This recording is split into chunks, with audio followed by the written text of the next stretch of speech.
एक sign board नहीं बदल पाया एयरपोर्ट का 70 साल से।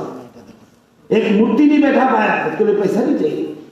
एक मूर्ति के लिए 7-8 लाख पैसा चाहिए, एक साइन बोर्ड के लिए तो कितना चाहिए, 10-20 हजार रुपया चाहिए होगा एक अच्छा क्रू साइन के लिए। एयरपोर्ट का नाम आप जाके देखिए, महाराजा विक्रम एयरपोर्ट, मूर्ति भी लग गया, हमने छुट्टी भी डिक्लेयर कर दिया। छुट्टी देने के लिए एक पैसा नहीं चाहिए, दिल चाहिए, वो दिल हमारा है। एडीसी को पावर देने के लिए हमने केंद्र से मांगा है, सरकार हमारा है, केंद्र में वो भी हो जाएगा। एडीसी को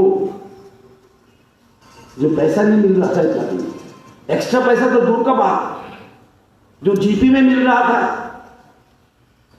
जो पंचायत समिति में मिल रहा था, वो बीसी और बीएससी में मिल नहीं रहा था।